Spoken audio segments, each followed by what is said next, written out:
청년 거룩을 향하여 걷다라는 제목으로 같이 말씀을 나누도록 하겠습니다. 여러분, 레위기 1장부터 27장 전체를 레위기 말씀을 빨래하듯이 짠다고 하면 한 가지 단어가 떨어질 수 있습니다. 그것은 바로 거룩입니다. 거룩. 하나님께서 이스라엘 백성들을 출애굽시켜서 가나안으로 인도하신 이유도 여기에 있어요. 하나님의 거룩한 나라를 세우기 위해서, 하나님의 거룩한 백성을 세우기 위해서. 여러분, 이 하나님의 거룩이라는 목적이 없었다면 하나님께서 굳이 이스라엘 백성들을 애굽에서 끄집어내서 광야의 시간들을 거쳐서 힘들게 가나안 땅으로 인도하실 이유가 전혀 없는 것입니다. 하나님은 이스라엘을 선택하시면서 이 죄악된 세상의 방식이 아니라 하나님의 방식과 하나님의 뜻대로 살아가는 하나님 나라의 롤 모델을 만들기를 원하셨어요. 하나님 거룩한 백성과 하나님의 거룩한 선민이 되는 것은요, 하루아침에 되는 일이 아닙니다. 하나님이 원하시는 그 뜻대로 살아가기 위한 거룩에 대한 훈련이 필요하다라는 거예요. 레위기 오늘 11장을 보게 되면 동물에 관해서 이야기합니다. 먹을 수 있는 동물과 먹을 수 없는 동물, 정한 동물과 부정한 동물이 무엇인지에 대해서 이야기하고 있습니다. 특별히 2절부터 23절까지는 그 동물들을 세 분류로 나누어 설명합니다. 2절부터 8절에는 육지의 짐승, 9절부터 12절에는 물고기, 13절부터 23절에는 공중의 새와 곤충입니다. 하나씩 간단하게 살펴보면 먼저 2절부터 8절입니다. 이스라엘 자손에게 말하여 이르라. 육지의 모든 짐승 중 너희가 먹을 만한 생물은 이러하니 모든 짐승 중 굽이 갈라져 쪽발이 되고 새김질하는 것은 너희가 먹되 새김질하는 것이나 굽이 갈라진 짐승 중에도 너희가 먹지 못할 것은 이러하니 낙타는 새김질은 하되 굽이 갈라지지 아니하였으므로 너희에게 부정하고 사반도 새김질은 하되 굽이 갈라지지 아니하였으므로 너희에게 부정하고 토끼도 새김질은 하되 굽이 갈라지지 아니하였으므로 너희에게 부정하고 돼지는 굽이 갈라져 쪽발이로 돼 새김질을 못함으로 너희에게 부정하니 너희는 이러한 고기를 먹지 말고 그 주검도 만지지 말라. 이것들은 너희에게 부정하니라. 여러분, 육지짐승의 그 본문들을 읽으면서 우리는 굉장히 충격적인 단어를 보게 됩니다. 여러분, 거기에 뭐가 들어가 있습니까? 삼겹살, 김치찌개, 수육, 족발, 순댓국, 곱창, 이 엄청난 음식이 재료가 되는 돼지께서 여기에 포함되어 있어요. 8절, 이러한 고기는 먹지 말고 어떤 고기요? 돼지고기. 개인적으로 삼겹살, 김치찌개, 족발, 수육, 제육볶음, 돼지가 들어가는 것 중에 싫어하는 음식 저는 하나도 없어요. 하나도. 율법으로 본다면 어떻습니까? 저는 굉장히 거룩하지 못한 사람이에요. 그러니까 저는 오늘 본문 보면서 내가 정말 예수님 이후에 대한민국에서 태어났다는 게 얼마나 감사한지요. 여러분, 지금의 중동의 무슬림 국가들은 여전히 이슬람은 이 본문을 근거로 해서 코란에 돼지고기를 먹지 말라고 하기 때문에 돼지고기를 안 먹는 거예요. 충격에 빠져나와서 다시 본문을 보면 육지 짐승의 조건이 3절에 두 가지예요. 굽이 갈라져서 쪽발이 있는 동물과 새김질을 해야 되는 두 가지의 조건을 다 만족해야 된다는 거죠.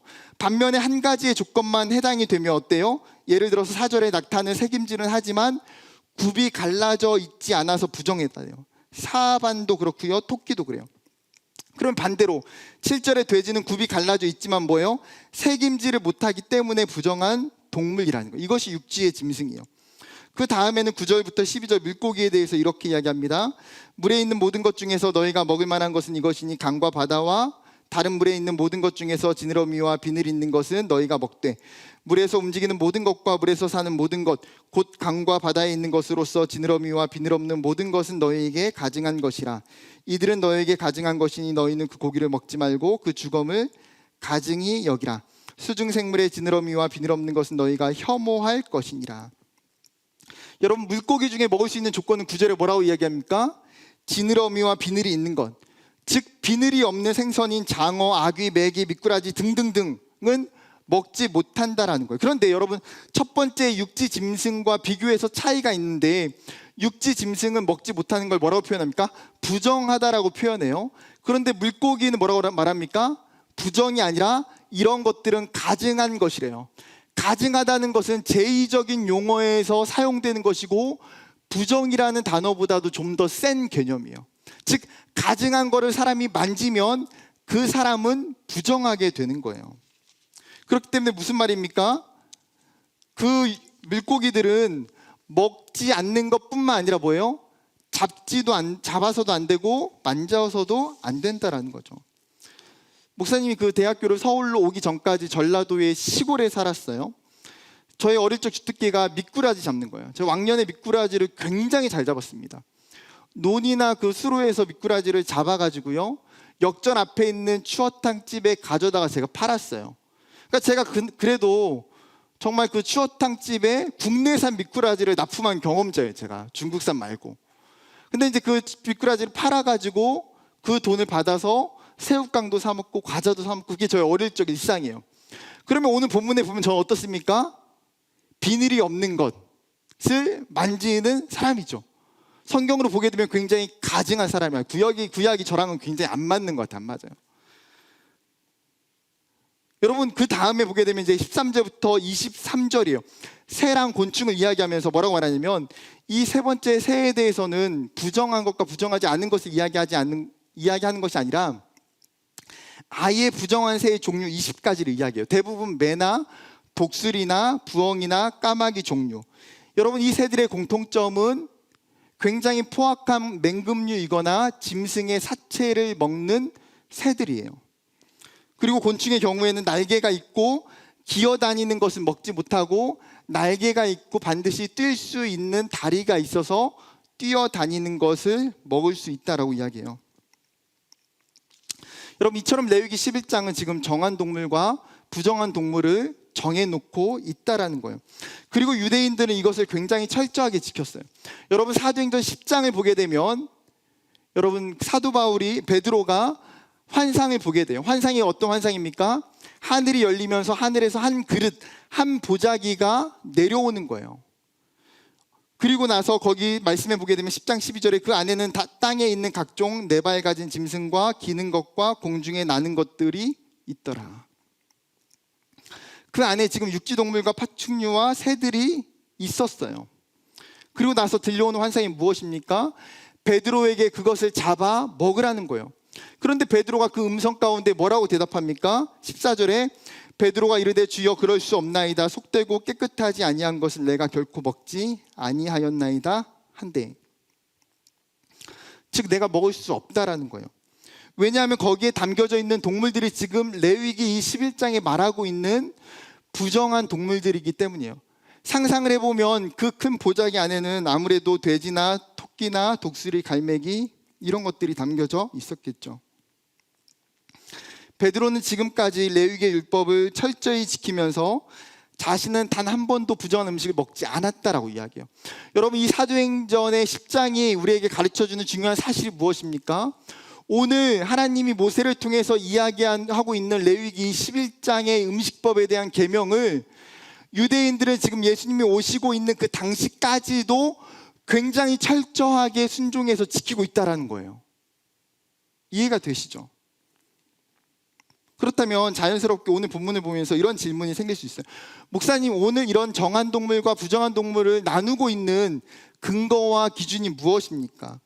그런데 레위기를 연구하는 학자들도 가장 골머리를 앓는 것이 바로 이 부분이에요. 왜냐하면 정한 동물과 부정한 동물을 나눌 때에 명확한 근거와 이유를 발견하는 것이 되게 어려워요. 그래서 여러 학자들이 그 이야기를 설명을 하면서 학설들을 주장하는데, 어떤 학자는 독단적인 해석으로 그냥 분명한 이유는 하나님만 아시고 하나님께 순종하면 된다고 이야기하는 학자도 있어요. 또 다른 학자는 제의적인 해석으로 이런 부정한 짐승들은 이교의 이방신들을 섬길 때에 우상의 제물로 주었거나 이방신들을 형상화하는 것들이기 때문에 먹어서 안 된다고 이야기하는 학자도 있어요. 또 어떤 학자는 위생학적인 해석을 내놓기도 해요. 이러한 부정한 동물들은 병균을 옮기는 감염의 문제가 생길 수 있기 때문에 먹는 것이 부적합하다. 그 외에도 다양한 견해들이 있지만 각자마다 일부분 타당하긴 하지만 명확한 근거는 되지 못해요. 최근에 레위기를 연구한 메리 더글라스라는 학자가 새로운 해석을 내놓았는데, 이 메리 더글라스라는 학자는 제의적인 해석과 사회적인 가치를 함께 반영해서 온전함과 정상적인 것에 대해서 이야기해요. 즉 각자의 동물들은 자기의 삶에 맞는 행동 양식이 있다는 거예요. 공중의 새는 두 날개와 걸을 수 있는 발이 있어야 되고, 물고기는 지느러미와 비늘이 있어야 되고, 육지 동물은 뛸 수 있는 갈라진 굽이 있어야 된다는 거죠. 그나마 개인적으로 이 마지막 견해가 완벽하진 않지만 설득력이 있다고 보여져요. 하나님이 어떤 의도로, 어떤 이유로 정한 짐승과 부정한 짐승을 나누셨는지 우리가 100% 아는 것은 불가능하지만, 이것보다도 더 중요한 핵심은 지금 하나님이 왜 유대인들에게 이 음식법을 주고 계시냐 하는 하나님의 목적이에요. 하나님의 목적이 무엇입니까? 레위기 10장 10절과 11장 44절과 45절에 이야기하고 있어요. 10장 10절을 같이 읽어볼까요? 시작. 그리하여야 너희가 거룩하고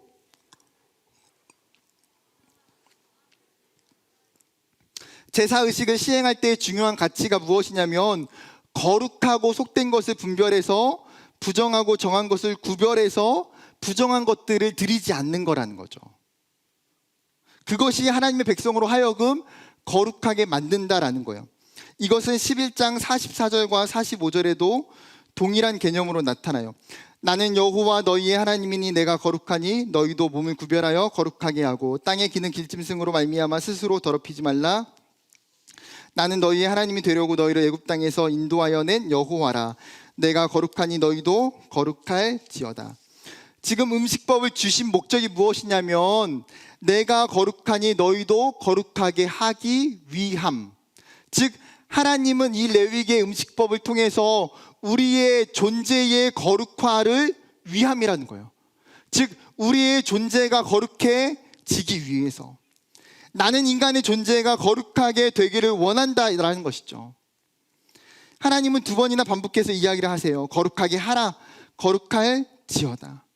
지금 모세와 아론은 이스라엘에게 이것을 가르치면서 이 율법을 통해서 이스라엘 백성의 정체성이 무엇인지를 가르치는 것이죠. 너희는 이방 민족과 똑같은 것이 아니란다. 너희는 세상에 있는 다른 민족과 똑같지 않고 너희는 하나님의 백성이고 거룩하게 살아야 되는 백성이라. 여러분, 육군사관학교에는 3금 정책이 있어요. 술과 담배와 결혼을 못하게 하는 거예요. 사관생도 시절에는 절대 결혼을 할 수 없습니다. 심지어 같은 사관생도끼리는 이성교제도 금지했어요. 학교 안에서는 담배도 술도 안 됩니다. 한 번은 동기생의 생일날 7명의 친구들이 음주를 했다가 7명 전원이 퇴교를 당하는 일도 있었습니다. 여러분, 젊은 대학생들이 술과 담배를 하는 것이 흔할 수 있는 문제인데 육군사관학교는 굉장히 엄격하게 규제해요. 최근에 65년 만에 학교 밖에서 사복을 입고 술을 마시는 것 정도는 허용되도록 규정이 바뀌었어요. 여러분, 육군사관학교가 왜 이런 엄격한 규정을 만들었을까요? 그것은 육군사관생도라는 정체성 때문이에요. 이 나라의 지도자가 될 사람들은 그 행위가 문란하거나 도덕적으로 문제가 있어서는 안 된다는 거죠. 바른 인성과 바른 삶을 가지고 있어야 그 사람이 이 나라를 이끌어갈 수 있는 지도자가 된다는 거예요. 여러분, 세속주의적인 세상도 특별한 지도자들을 양성할 때에는 그에 맞는 엄격한 규율과 훈련이 있어요. 심지어 하나님께서 하나님의 백성, 하나님의 군사들을 만들기 위해서 하나님이 정하신 율법과 규례와 훈련이 있다는 것은 당연한 일인 거죠. 이스라엘 백성은 거룩한 백성이 되기 위해서 부정한 것을 멀리하고 부정한 것을 먹지 않음으로 인해서 자신의 욕망을 다스리는 훈련을 하게 돼요. 즉 성경의 음식의 규례는 결국 뭡니까? 거룩을 지향해 가는 삶의 훈련이라는 거예요. 이 음식법을 통해서, 이 음식법에 의해서 그 사람이 점점 거룩해져 가는 훈련이 된다는 거죠. 이러한 거룩은 지금 레위기의 말씀을 받고 있는 이스라엘 사람들에게만 해당하는 것이 아니라는 거예요. 여러분, 우리가 교회를 다니는 사람들을 지칭할 때 흔하게 뭐라고 이야기합니까? 성도라고 이야기하잖아요. 사도 바울이 고린도 교회 가운데 이렇게 이야기합니다. 고린도전서 1장 2절 같이 읽어볼까요? 시작. 고린도에 있는 하나님의 교회 곧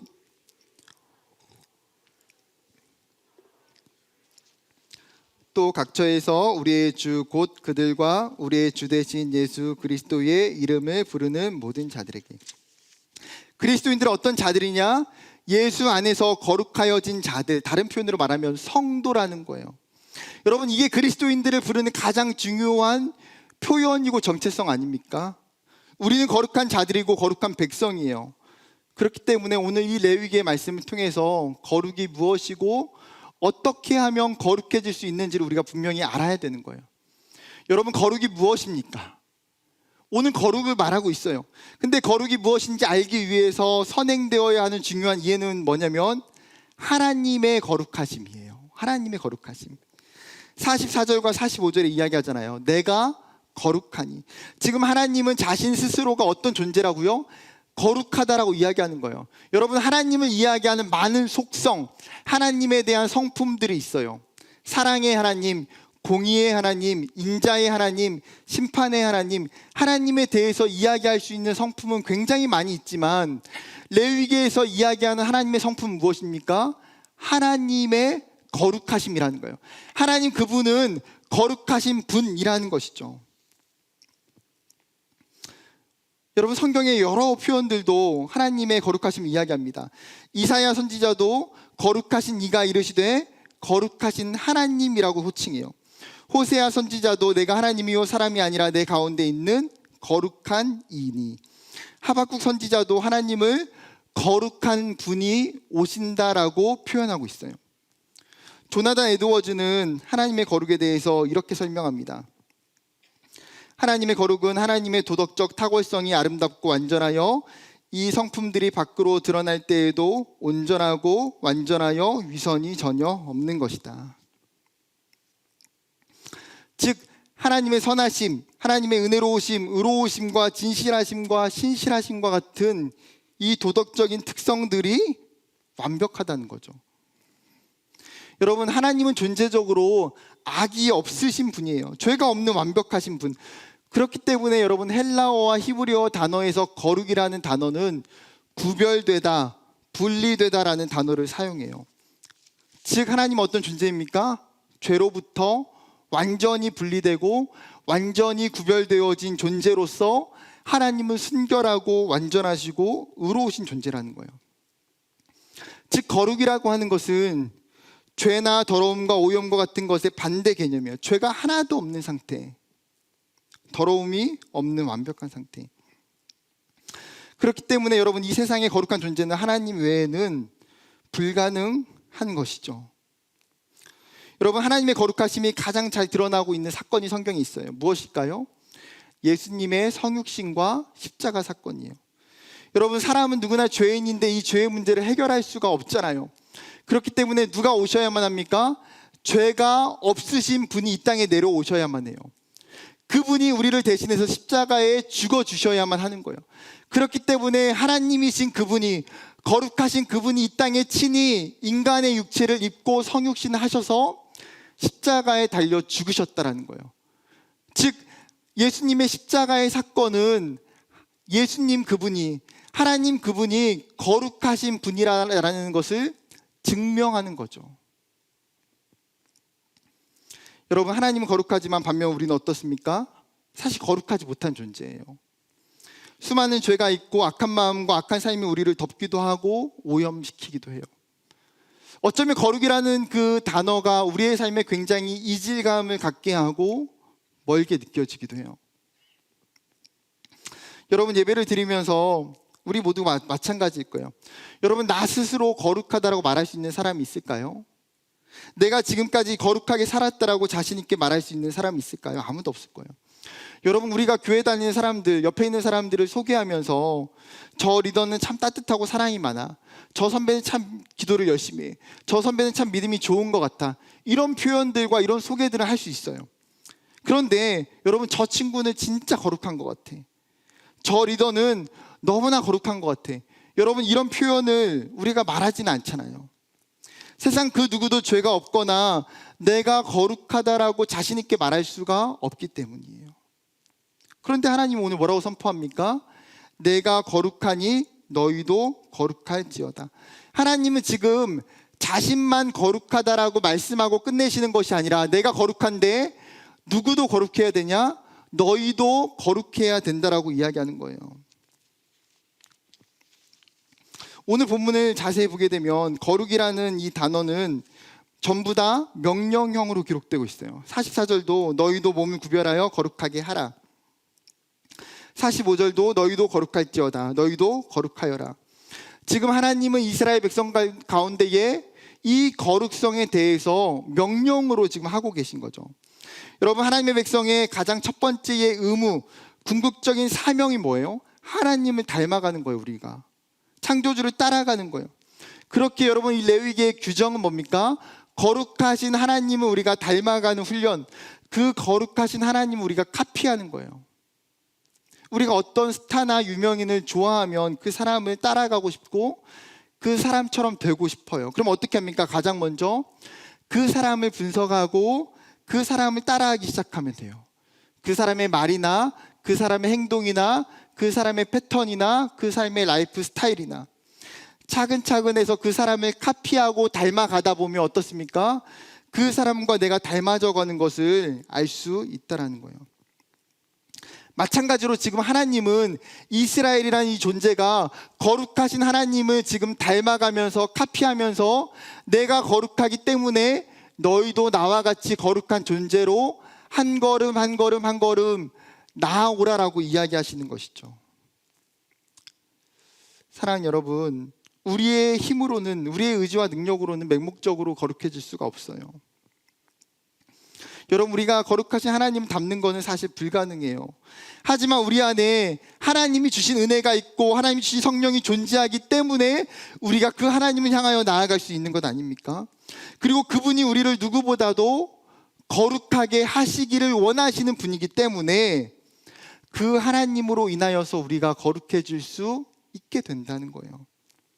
사랑하는 여러분, 말씀을 들으면서 스스로에게 이런 질문을 던져보길 원해요. 나는 지금 살아가면서 내 삶 가운데 거룩을 추구하고 있는가? 지금 내 삶은 그 하나님의 거룩하심을 향하여서 나아가고 있는가? 내가 살아가는 이 세상 가운데 나는 세상에 있는 사람들과 구별되고 분리되어져서 거룩한 삶의 모습으로 그 세상 가운데에 서서 살아가고 있는가? 여러분 스스로에게 하는 이러한 질문들이 결국은 우리 자신을 변화시킨다라는 거예요. 여러분, 이 시대의 한국교회의 문제와 그리스도인들의 문제는 거룩성의 상실 아닐까요? 하나님이 만드신 아름다운 형상이 죄로 말미암아 거룩함이 파괴되고 그 거룩성과 반대되는 방향으로 걸어갈 때가 많아요. 거룩함을 중요하게 여기지 않기 때문에 많은 그리스도인들이 죄에 넘어지고 유혹에 넘어지고 자신을 함부로 해요. 여러분, 한국교회가 왜 세상으로부터 비난과 조롱을 받고 세상의 수많은 질타를 받을 만한 사건 속에 교회와 연관되어져 있는 사람들이 중심에 서 있고 죄를 짓고 살아가는 걸까요? 우리는 구원에 대해서는 굉장히 중요하게 생각하고 여겼지만 하나님이 주신 그 구원의 은혜를 붙들고 거룩한 삶을 향하여 살아가는 것은 소홀히 여겼기 때문 아닐까요? 한국교회가 거룩하고 목회자들이 거룩하고 성도들이 거룩했다면 이 세상으로부터 칭찬을 받고 존경을 받고 인정을 받아야 되는 것 아닙니까? 공의와 정의가 세워지고 부정과 부패는 발도 못 붙여야 하는 것 아닙니까? 세상이 좀 더 따뜻해지고 세상에 아름다운 뉴스들이 더 많아야 되는 것 아닌가요? 오늘 레위기를 통해서 하나님이 말씀하신다는 거예요. 그리스도인들은 참된 거룩을 추구해야 한단다. 너희가 거룩을 향해서 한 걸음씩 걸어가야 된단다. 왜요? 여러분, 이 거룩함이라고 하는 것은 자동적으로 주어지는 것이 아니기 때문이에요. 하정환 목사님의 거룩의 연습이라는 책에서 이렇게 이야기합니다. 거룩은 의지이다. 모든 것이 하나님의 은혜로 되는 것이지만 거룩에 이르는 것은 우리의 의지와 의도가 필요합니다. 다시 말해서 우리가 구원받은 믿음은 하나님의 은혜가 우선하지만 거룩은 우리의 믿음과 의지가 우선합니다. 그러므로 거룩은 추구하는 것입니다. 분명 성령께서 우리에게 감동을 주시지만 거룩은 우리의 의지입니다. 주어진 대로 흘러가는 신앙이 아니라 의지적 신앙, 사모하고 추구하는 수도적 노력이 중요합니다. 여러분, 저는 하정환 목사님이 이야기하고 있는 거룩은 의지이고 거룩은 추구하는 것이다라는 표현이 참 가슴에 와닿아요. 이 목사님이 어떤 의미에서 어떤 포인트로 지금 이 말씀을 하고 있는지가 느껴져요. 왜냐하면 제 삶을 돌아보아도 저조차도 거룩을 추구하지 않으면, 내가 거룩을 향한 분명한 의지를 나타내지 않을 때에 내 삶의 거룩이 순식간에 사라지고 거룩이 없게 되는 것을 발견하기 때문이에요. 여러분, 거룩은 하나님이 주신 은혜를 기반으로 해서 우리가 하나님을 닮아가기 위해 노력하는 삶의 태도예요. 수도적인 노력이 필요한, 거룩을 향해서 끊임없이 연습하고 실습하고 임상하고 체험하는 것이 계속 필요하다는 거예요. 사랑하는 여러분, 오늘 이 시대의 하나님의 백성에게 하나님이 간곡한 부탁을 하고 있어요. 이 시대의 청년들에게 너희가 거룩하다라고 하나님이 말씀하고 있어요. 그렇기 때문에 우리가 이 땅을 살아가면서 하나님의 거룩함을 소망하고 갈망하고 추구하고 이루어 가야 된다라는 사실이에요. 그러면 어떻게 거룩함을 추구해 갈 수 있을까요? 두 가지를 생각해 보길 원합니다. 첫 번째는 거룩의 일상성을 깨달아야 돼요. 여러분, 오늘 하나님이 이스라엘 백성들을 훈련시키시면서 왜 먹는 것에 대해서 이야기하실까요? 어떤 청년들이 질문할 수 있어요. 하나님, 거룩이랑 음식이랑, 거룩이랑 밥이랑 무슨 연관성이 있을까요? 왜 동물이고 왜 음식이고 왜 밥입니까? 여러분, 음식은 뭐예요? 인간의 생존에 가장 필수적이고 기본적인 요소예요. 생존과 직결되는 문제. 또한 음식은 일상의 삶에서 가장 많이 접하는 거예요. 여러분, 우리는 매일마다 밥을 먹고 살아갈 수밖에 없어요. 즉, 이 음식의 규례는 가장 일상적인 곳에서 매일의 삶에서 거룩을 실천하게 만드는 작용이 일어나는 거예요. 매일의 식사가 거룩을 그 사람으로 말미암아 훈련하게 만들기 때문이에요. 그래서 유대인들은 식사를 할 때마다, 음식을 준비하고 만들 때마다 이 레위기의 말씀을 떠올리게 되고 생각하면서 거룩을 힘쓰는 거죠. 레위기 11장은 거룩의 일반화, 거룩의 일상성, 그리고 거룩의 보편성을 이야기해요. 즉, 거룩이라는 것은 굉장히 소소하고 굉장히 흔하고 굉장히 일반적이라는 거예요. 여러분, 그러나 우리가 이 거룩과 멀어지게 된 배경 중에 하나는 거룩에 대한 잘못된 오해 아닙니까? 한국교회는 과거에 거룩의 특별성과 거룩의 제한성을 많이 강조했어요. 그래서 한국교회가 많이 강조한 게 무엇입니까? 기도 몇 시간 하는 거, 성경 몇 독하는 거, 방언으로 기도하는 거, 선교제에 가서 복음을 전하다가 순교하는 거, 신유의 기도를 통한 치유나 귀신의 축사와 같은 고침을 받는 거, 밤새도록 기도하면서 소나무 뿌리 잡고 소나무 뿌리 뽑는 것, 예배 때 눈물을 흘리면서 뜨겁게 찬양하고 기도하는 것. 여러분, 즉 한국교회가 이야기하고 강조했던 거룩은 굉장히 특별한 영적인 현상과 사역들로 가르칠 때가 많았어요. 그러나 오늘 성경은 그런 특별한 영적 현상과 능력만 거룩이라고 이야기하잖아요. 거룩이 뭐냐? 너가 밥 먹는 게 거룩이라는 거예요. 너의 삶에서 일상적인 가장 소소한 일들이 거룩이라는 거예요. 그렇다면 무엇이 거룩입니까? 다른 사람에게 먼저 가서 인사하는 것이 거룩이에요. 회사나 교회에서 타인을 비방하지 않는 게 거룩이에요. 친구나 직장 동료에게 힘이 되는 말을 해주는 게 거룩이에요. 길가에 쓰레기를 버리지 않는 것이 거룩이에요. 버스에서, 지하철에서 노약자가 왔을 때 자리를 양보하는 것이 거룩이에요. 누군가 고난 중에 있을 때에 그 사람에게 시간을 보내고 전화를 하고 그 사람을 위해서 기도해 주는 것이 거룩이에요. 여러분, 그것이 거룩의 일상성이고 거룩의 일반화라는 거예요. 거룩은 특별한 것도 아니고, 거룩은 엄청 우리의 삶에 멀리 있는 것이 아니에요. 여러분이 할 수 있는 가장 작은 것들이 거룩이라는 사실이에요. 그렇기 때문에 우리가 이 거룩에 대한 개념이 성경적으로 바뀌어져야지 우리가 거룩의 삶을 추구해 나아갈 수 있다는 것이죠. 두 번째는, 거룩은 구별과 하지 않음을 통해서 나타나는 거예요. 오늘 본문을 보면 하나님 철저하게 정한 것과 부정한 것, 먹을 수 있는 것과 먹지 못하는 것, 해서 되는 것과 해서는 안 되는 것을 구별하고 있어요. 여러분, 나눈다는 것은 무엇입니까? 구별의 필요성이 있다라는 거예요. 모든 것이 다 허용되는 것이 아니라, 모든 것이 다 가능한 것이 아니라 그 중에서 구별되는 삶을 살아야 된다. 여러분, 한번 생각해 보세요. 돼지고기 먹었다고 해서, 토끼나 장어나 먹었다고 해서 그 사람이 육체적으로 큰 문제가 있었을까요? 돼지고기를 먹는 그 순간에 이 사람이 지옥으로 갈까요? 아니라는 거예요.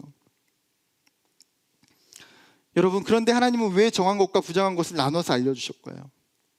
구별됨이 필요하기 때문에, 세상 속에서 구별됨을 가지고 살아야 되기 때문에 그 훈련을 하기 위해서 지금 하나님이 나누어 주신 거예요.